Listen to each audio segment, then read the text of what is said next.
Mais qu'est-ce que c'est donc que ce convoi de CRS? Dites-moi tout. Ils sont beaucoup, hein, en tout cas.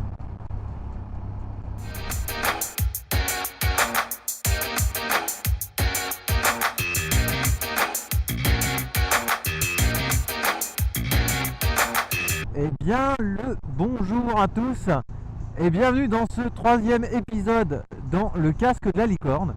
Épisode qui sera aujourd'hui dédié au profil. Donc aujourd'hui, nous allons voir comment remplir correctement son profil et quel est vraiment l'intérêt de ce profil. Allez. Oui, non, oui, non. Oui, oui, bon bah allez, c'est parti. Le profil.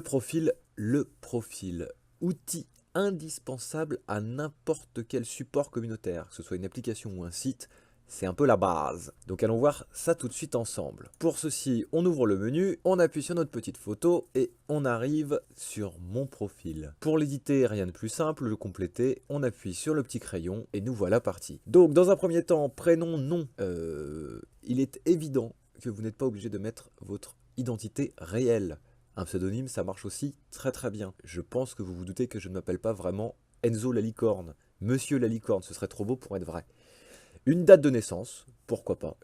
Ça peut être intéressant, voilà, quand vous faites une sortie, de savoir avec quel type de gens vous allez partir. Typiquement, voilà, je suis né en 89, j'ai 27 ans, je suis plutôt jeune, donc légèrement foufou à moto. Je n'ai pas une conduite de papy, donc voilà, ce genre d'information peut être intéressante. La date du permis, évidemment, pour savoir quel est le niveau de la personne qui va vous accompagner. Si la personne se renseigne un peu, voilà, savoir où vous en êtes. Au niveau de votre expérience. La ville, alors la ville c'est vraiment quelque chose de très important. Je sais et je comprends que certains d'entre vous ne veuillent pas mettre de localisation de peur de se faire voler ou vandaliser leur moto. Eh ben rien ne vous oblige à mettre une adresse exacte. Prenons un exemple très simple. Vous habitez en banlieue parisienne. Rien ne vous oblige à mettre la localisation dans votre bled. Il suffit de mettre la localisation à Paris. Pourquoi? Je m'explique. La localisation sert à être notifiée pour les événements se déroulant aux alentours. Si vous ne mettez pas de localisation, à aucun moment l'application sait où vous êtes et donc ne sait pas ce qui se passe autour de vous. Par contre, si vous habitez, disons, imaginons à Versailles, donc très proche de Paris, vous voulez pas mettre Versailles, vous mettez Paris. Très bien. Vous serez notifié des événements aux alentours. Pourquoi? Parce que le rayon d'action des notifications par défaut est de 75 km. Donc autant vous dire que entre Paris et Versailles, il doit y avoir 10 bornes, ça va pas changer grand chose. Faire 75 bornes pour aller faire une balade, ça commence à faire un peu loin. Donc vous serez de toute façon, quoi qu'il arrive, notifié de ce qui se passe à votre portée pour pouvoir rejoindre un événement. Un email, bah tout simplement pour savoir un peu ce qui se passe sur nos motards. Les emails sont utilisés pour être notifiés de ce qui se passe sur l'application, mais aussi si l'équipe veut vous passer un message sur n'importe quelle chose plutôt importante, sur des newsletters, sur des recherches de candidats pour participer au bêta des applications, etc., etc. Tout ça se passe par email. Ensuite, nous avons l'alerte par mail. L'alerte par mail sert à quoi? Chez moi, elle est désactivée parce que je passe beaucoup de temps sur nos motards. Mais imaginons que vous soyez un utilisateur casual et que pour vous, nous motards, c'est une fois de temps en temps. Imaginons que vous avez posté quelque chose, une question par exemple, de type voilà, j'aimerais changer de casque, qu'est-ce que vous me conseillez comme casque vraiment bien insonorisé? Mais vous n'allez pas souvent sur nos motards. En fait, l'alerte par mail permettra de recevoir un mail quand quelqu'un répondra à votre poste. L'alerte par mail sert aussi si quelqu'un vous mentionne. Le sexe masculin, féminin, bon, un peu classique, un peu la base, à vous de voir. Un peu dommage qu'on n'ait pas licorne, mais bon, on fera avec. Le niveau A moto, débutant comme d'hab, intermédiaire, expérimenté et sportif, ça va servir, comme je l'ai expliqué dans mon épisode précédent, pour les balades. Un numéro de téléphone. Alors le numéro de téléphone, c'est pareil. Beaucoup de gens peuvent douter un peu de l'utilité de cet outil.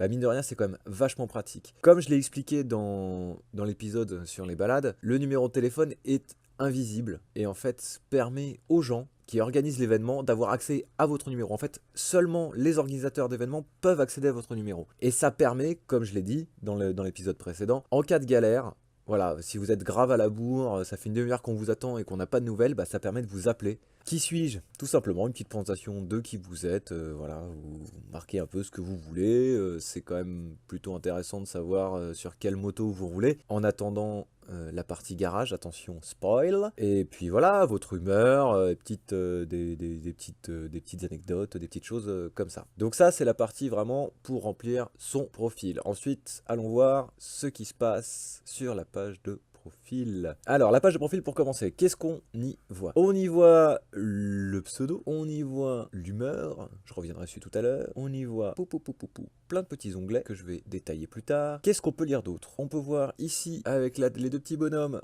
suivi d'un chiffre, le nombre d'amis que la personne a. Nous avons ensuite la petite route qui signifie le nombre de roadbooks que la personne a fait. Et on termine avec le statut. Quand on appuie, on peut taper donc le statut que je vous ai montré tout à l'heure qui va apparaître ici.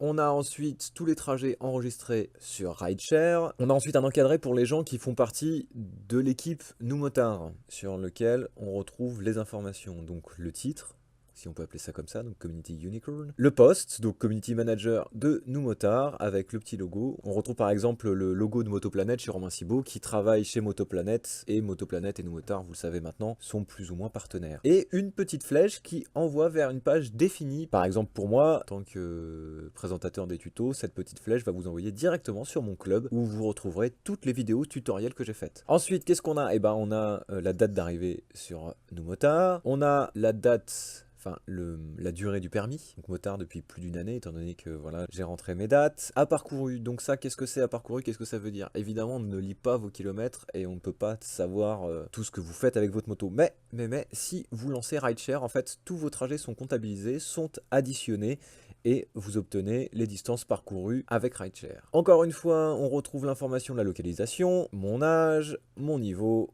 et évidemment mon sexe.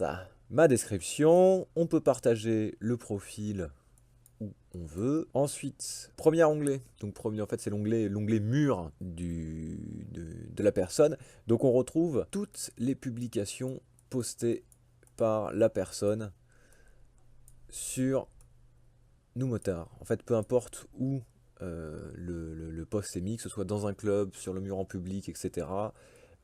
Tout apparaît là. Vous n'avez accès à cette partie du profil que si vous êtes ami avec la personne. Je tiens à le préciser. On retrouve l'album photo avec toutes les photos prises. On retrouve les POI créés par l'utilisateur. Qu'est-ce qu'on a après? Donc les roadbooks, comme je vous disais, ben oui, mais j'en ai pas fait encore, donc pas de roadbook. On retrouve les clubs auxquels on a adhéré ou que l'on a créé. Voilà, tout simplement. Et les amis. Voilà. La liste de tous vos copains que vous êtes fait sur Nous Motards.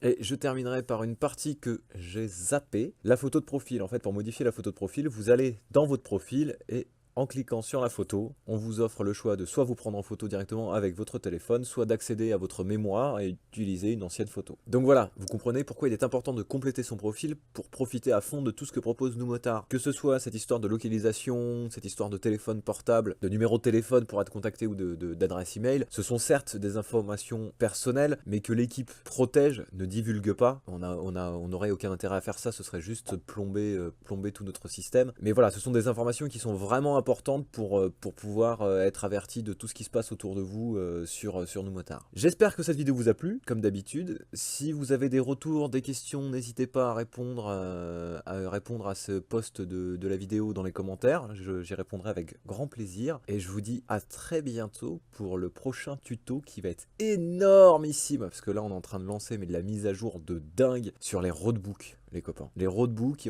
c'est tellement énorme qu'il y aura une partie sur les roadbooks et une partie sur les road trips. Vous allez voir, c'est de la bombe. Je vous souhaite donc une bonne route, prenez soin de vous, et on se voit dans le prochain épisode. Allez, ciao!